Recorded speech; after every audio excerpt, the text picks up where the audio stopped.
আসমান জমিনের রাজত্ব আল্লাহর। সেখানে উদ্দেশ্য আসমান জমিনের যত ধনভাণ্ডার খাজানা যা কিছু আছে সবকিছুতে রাজত্ব আল্লাহর। আমাদের দেশে যে ফসল হয়,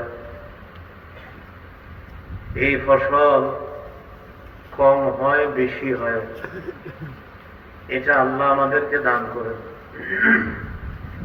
মুসলমানের আকীদা হলো এবছর ফসল যদি বেশি হয় সেটাও আল্লাহ দিয়েছেন, ফসল যদি কম হয় আমাদের গুনাহের কারণে আল্লাহ রাগ করে কম দিয়েছেন, বাকি ফসল বেশি হওয়া কম হওয়া ক্ষমতা আল্লাহ। এটা ইসলাম ধর্মে যারা বিশ্বাস করে তাদের বিশ্বাস। যারা ইসলাম ধর্মে বিশ্বাস করে না তাদের বিশ্বাস হলো আল্লাহ ছাড়াও অন্য কোন দেব দেবীও ক্ষমতা রাখে বৃষ্টি দেওয়ার, ফসল ভালো করার। এটা অন্য ধর্মের মানুষের বিশ্বাস। অন্য ধর্মের মানুষের যে বিশ্বাস এটা তাদের বিশ্বাস, তাদের ব্যক্তিগত ব্যাপার। কোন মুসলমান যদি বলে ওই দেবীর কারণে এই ফসল ভালো হয়েছে,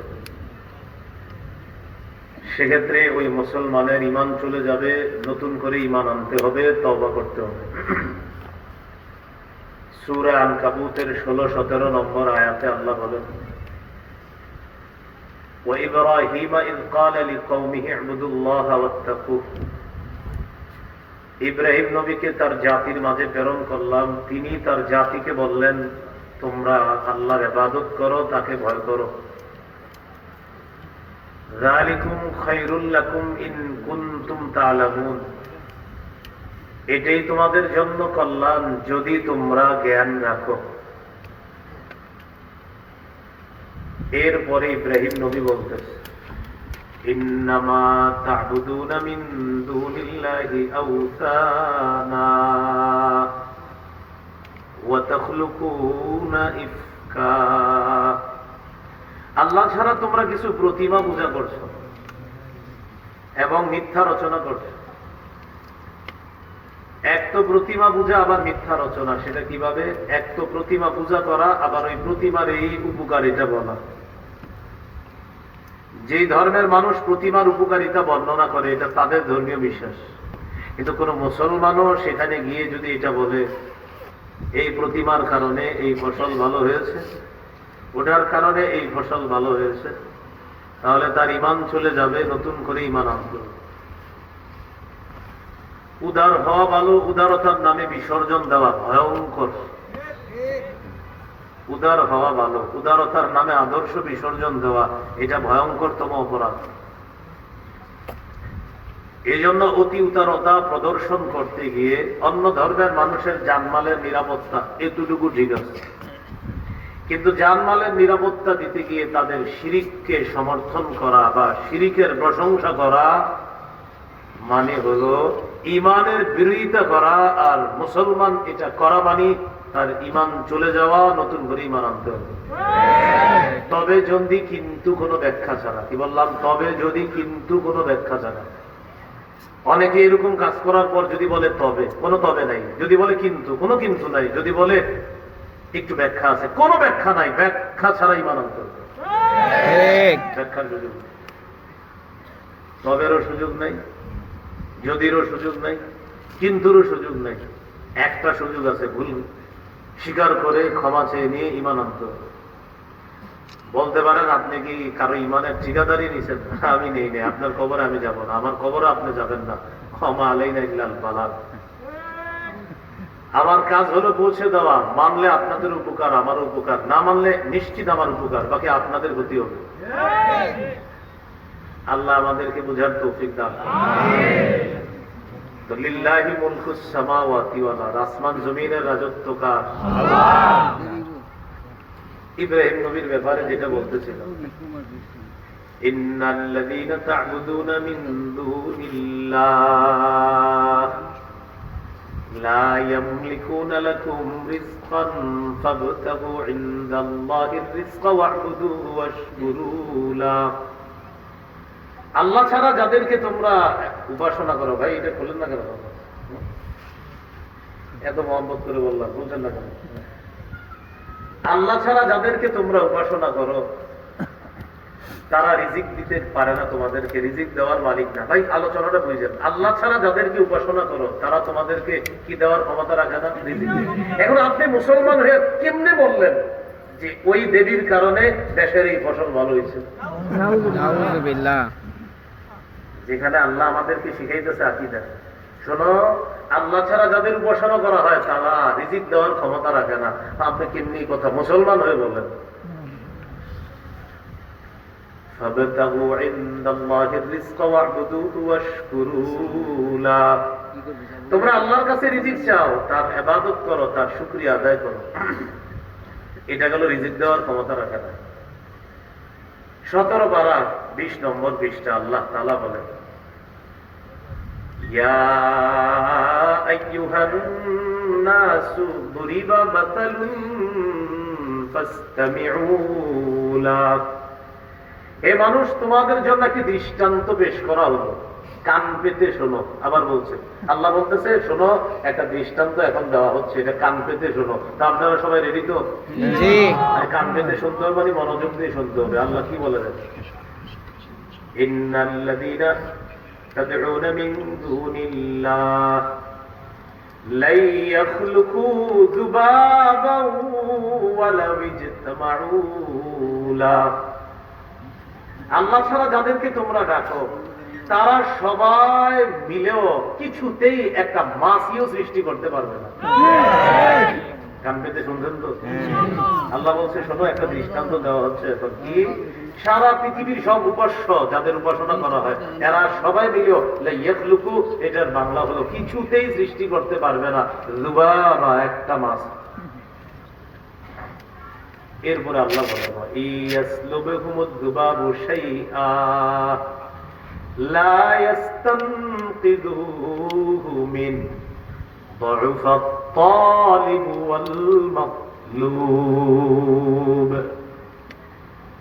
যাদের উপাসনা করা হয় আল্লাহ ছাড়া, তাদের সামনে যদি কোনো খাদ্য ইত্যাদি থাকে, মাছি যদি ছো মেরে সেই খাদ্যটা নিয়ে যায়, এই উপাস্যরা মিলেও মাছিটারে আটকাইতে পারে না। আল্লাহ তাআলা বলেন, তোমাদের সামনে দৃষ্টান্ত পেশ করা হলো, শোনো তোমরা কান পেতে। আল্লাহ ছাড়া যাদেরকে তোমরা আহ্বান করো, যাদেরকে তোমরা ডাকো, সবাই মিলেও একটা মাছি সৃষ্টি করতে পারবে না। আর যাদের উপাসনা করো তাদের সামনে থেকে মাছি যদি কিছু নিয়ে যায়, তারা এই মাছিকে আটকাইতে পারে না। এরা আবার কিভাবে উপাস্য হয়? এটা অন্য ধর্মের মানুষকে হিট করছি না, এটা আমাদের বিষয়। আমাদের আকীদা এটা থাকতে হবে যে আমাদের আকীদা কিছুতেই মাছি সৃষ্টি করতে পারবে না। আমাদের আকীদা তাদের সামনে থেকে মাছি কিছু নিয়ে গেলে তারা তাদেরকে বাধা দিতে পারে না, এটা আমাদের আকীদা। এই আকীদা রেখে আমি কেমনে বলি এবছরের ফসলগুলো ভালো হয়েছে ওই দেবীর কারণে? নাউযুবিল্লাহ। এগুলো 17 পারার কথা। আল্লাহ ছাড়া যাদের উপাসনা করা হয় তাদের ব্যাপারে 19 পারা 9 নম্বর পৃষ্ঠা সূরাতুল শুআরা 69 থেকে 82 নম্বর আয়াতে আল্লাহ একটা লম্বা আলোচনা করছে, সুন্দর আলোচনা। আল্লাহ তাআলা বলেন, ওয়াতলু আলাইহিম নাবা ইব্রাহিম। নবী আপনি তাদেরকে ইব্রাহিম নবীর ঘটনা শোনায় দেন, সংবাদ শোনায় দেন, তেলাওয়াত করে শোনান। আপনারা শুনবেন নি? إذ قال لأبيه وقومه ما تعبدون। ইব্রাহিম নবী তার বাবা এবং তার সম্প্রদায়কে বললেন, তোমরা কিসের ইবাদত করো? قالوا نعبد أصناما فنظل لها عاكفين। ইব্রাহিম নবীর বাবা আর তার সম্প্রদায় জবাব দেয়, আমরা কিছু দেব দেবীর উপাসনা করি আর তাদের সামনে আমরা ধর্ণা দেই, মাথা নত করি। নাউযুবিল্লাহ, নাউযুবিল্লাহ। দেব দেবীর উপাসনা করি আর তাদের সামনে ধর্ণা দেই। জল্লুল্লাহ আকিফিনের একটা সুন্দর বাংলা ধর্ণা দেওয়া, বলে না অমুকের ধর্ণা দেওয়া লাগবে না, তো বলতেছে এদের সামনে ধর্ণা দেই, এটা হলো মাথা নত করি। তো ইব্রাহিম নবী বললেন, আচ্ছা ভালো কথা। قال هل يسمعونكم ইয তাদউন, তোমরা যখন তাদেরকে ডাকো তারা তোমাদের ডাক শুনে? আও ইয়ানফাউনাকুম আও ইয়াদুররুন, অথবা তারা কি তোমাদের কোনো উপকার ক্ষতি করার ক্ষমতা রাখে? এরা চিন্তিত হয়ে বলল কি জবাব দিব, এরা তো আমরা ডাকলে শোনে না, আমাদের উপকার ক্ষতি করার ক্ষমতাও রাখে না। ইব্রাহিম তো সত্যিই বলছে কথা। এবার তারা একটা জবাব দিল, قالوا بل وجدنا آباءنا كذلك يفعلون। ইব্রাহিম নবীর সম্প্রদায় জবাব দিল, ইব্রাহিম তুমি আমাদেরকে আটকানোর চেষ্টা করবা না, আমরা ডাকলে আমাদের ডাক শোনে না, আমরা এটাও জানি তারা উপকার ক্ষতি করার ক্ষমতা রাখে না। আবার বলতেছে ইব্রাহিম এগুলো আমাকে জিজ্ঞাসা করো না, তবে শুনে নাও আমাদের বাপ দাদাদেরকে দেখছি কাযালিকা ফালুন এমনটা করতে, তাই আমরাও করি। নাউযুবিল্লাহ নাউযুবিল্লাহ। বাপ দাদাদেরকে দেখছি তাদের সামনে মাথা নত করে, তাই আমরাও মাথা নত করি। আমাদের দেশে যারা বেদাত করে, বেদাত মসজিদে মসজিদে জুমার মিম্বর থেকে আলেমরা বুঝায় এটা বেদাত, এটা শিরিক, এটা বলার পরেও বেদাতিরা হুজুরে কয় হুজুর বুঝি, আপনি যে ওয়াজটা বুঝাইছেন এটা বুঝি যে আমগরেই কইছেন। আবার ইমাম সাহেব বলে তো আচ্ছা ঠিক আছে তো বুঝছেন, তো এটা তো শিরিক বেদাত ছেড়ে দেন। হুজুর এটা যে বেদাত এটাও বুঝছি, এটা যে শিরিক এটাও বুঝছি, তো ছাড়েন না কেন? দাদা 50 বছর করছে আর আব্বা 20 বছর, শুধু 70 বছরের ঐতিহ্যটা ধরে রাখছে। হাজারো মানুষ বেদাত করে শুধু ঐতিহ্য ধরে রাখতে গিয়ে। কি ধরে রাখতে মানে উনি বুঝে এটা বেদাত, তো করেন কোন ঐতিহ্য। ইব্রাহিম নবী দাওয়াত দিলেন তাদেরকে যখন ডাকো তারা তোমাদের ডাক শুনতে পায়, তারা তোমাদের উপকার ক্ষতি করতে পারে কিনা। এরা সবকিছু বুঝার পর বলে ইব্রাহিম ঐতিহ্যটা ধরে রাখছে। ওয়াজাদনা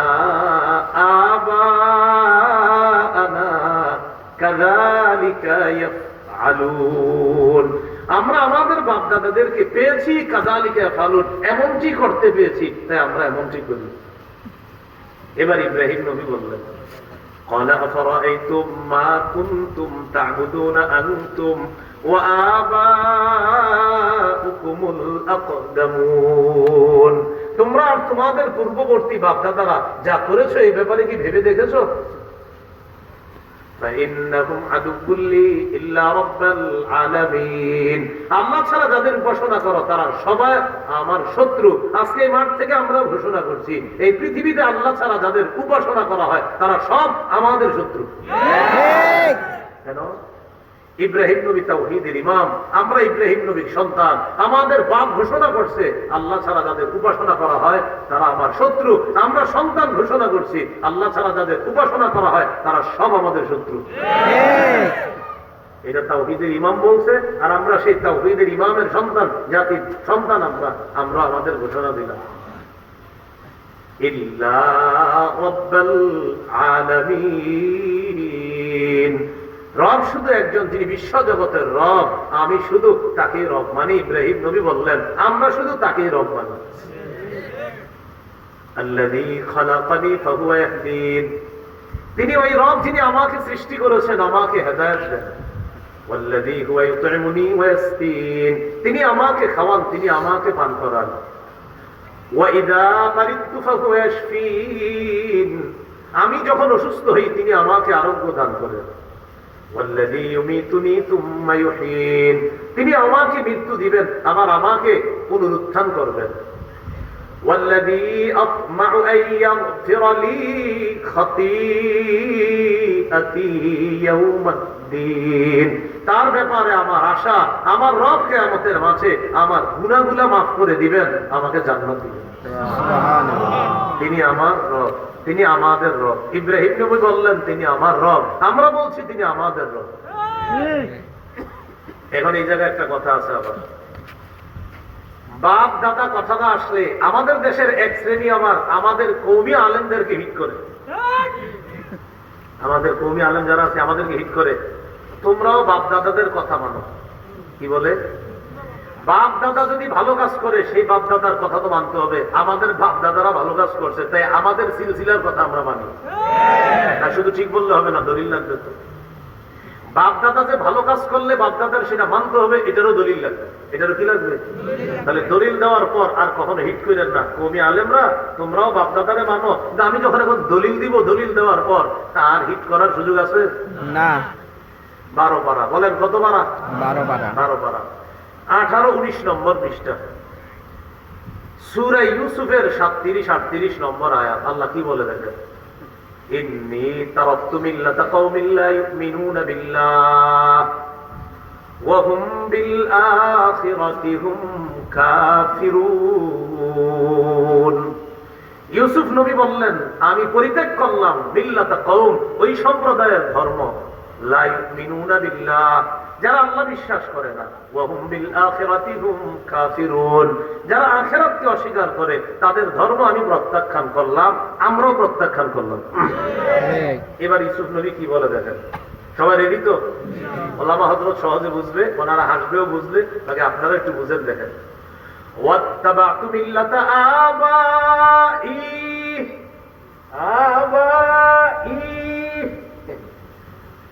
واتبعت ملة آبائي إبراهيم وإسحاق ويعقوب। ইউসুফ নবী বলে, আমি আমার বাপ দাদার ধর্ম অনুসরণ করি। সুবহানাল্লাহ। এবং আমার বাপ দাদা সঠিক ধর্ম পালন করতে চাই। আমাদের আকাবির উলামায়ে কেরাম, আমাদের বাপ দাদা তারা সঠিকটা পালন করছে, তাই গর্ব করে বলি আমরা তাদের সন্তান। বুঝতে হবে? বাপ দাদা শব্দ দিয়ে হিট করার আগে আগে একটু কোরআন পড়ে নিবেন যে এদের পক্ষে আয়াত আছে কিনা। এই যে সূরা ইউসুফ 12 পারা 19 নম্বর পৃষ্ঠার শুরু লাইন, সূরা ইউসুফের 38 নম্বর আয়াত। ওয়াত্তাবাতু মিল্লাতা আবাই ইব্রাহিম ওয়া ইসহাক ওয়া ইয়াকুব। ইউসুফ নবী বলেন, আমি আমার বাপ দাদা ইয়াকুব, ইব্রাহিম, ইসহাক, ইয়াকুব তাদের ধর্ম অনুসরণ করলাম। আমরা দুটি জিনিস শিখলাম, বাপ দাদা যদি শিরিক করে সেটা প্রত্যাখ্যান করতে হবে, বাপ দাদা যদি সঠিক পথে চলে সেটা অনুসরণ করতে হবে। এই জন্য ঢালাও ভাবে বাপ দাদা দিয়ে আবার হিট না করা। যেমন আমরা আকাবির উলামায়ে কেরাম, এই কথাটা বেশি বলি, আমরা আকাবির, এটা বললে বলে বাপ দাদা। আপনারাও বলবেন বাপ দাদা ভালো কাম করলে কি করবা, বলবে বাপ দাদা, তখন আপনি বলবেন জি, এমনও বাপ দাদা আছে যারা কোরআনের অপব্যাখ্যা করছে, যারা কোরআনের আজাইরা ব্যাখ্যা দিছে, ওই বাপ দাদার কথা মানা যাবে না। যারা কোরআনের সঠিক ব্যাখ্যা দিছে, ওই বাপ দাদার কথা মানতে হবে। এটাই হলো ওয়াত্তাবাতু মিল্লাতা আবাই ইব্রাহিম ইসহাক ওয়া ইয়াকুব। আর ওইটা ইব্রাহিম নবীর জাতি যেটা বলছে, ওয়াজাদনা আবাআনা কাযালিকা ইয়াফআলুন, বাপ দাদাদেরকে দেখছি এইভাবে মূর্তির সামনে মাথা নত করতে, সেটা বর্জনীয়। আর ইউসুফ নবী বললেন, আমি আমার বাপ দাদার মিল্লাত অনুসরণ করেছি, এটা গ্রহণীয়। এক বাপ দাদা বর্জনীয়, আরেক বাপ দাদা গ্রহণীয়। যেই বাপ দাদা শিরিক করে সেটা বর্জনীয়, যেই বাপ দাদা তাওহীদের পথে সেটা গ্রহণীয়। বুঝা ঠিক বলতেছেন তো? আল্লাহ বুঝা ঠিক বইলা বাহিরে গিয়েও ঠিক থাকার তৌফিক দান করেন।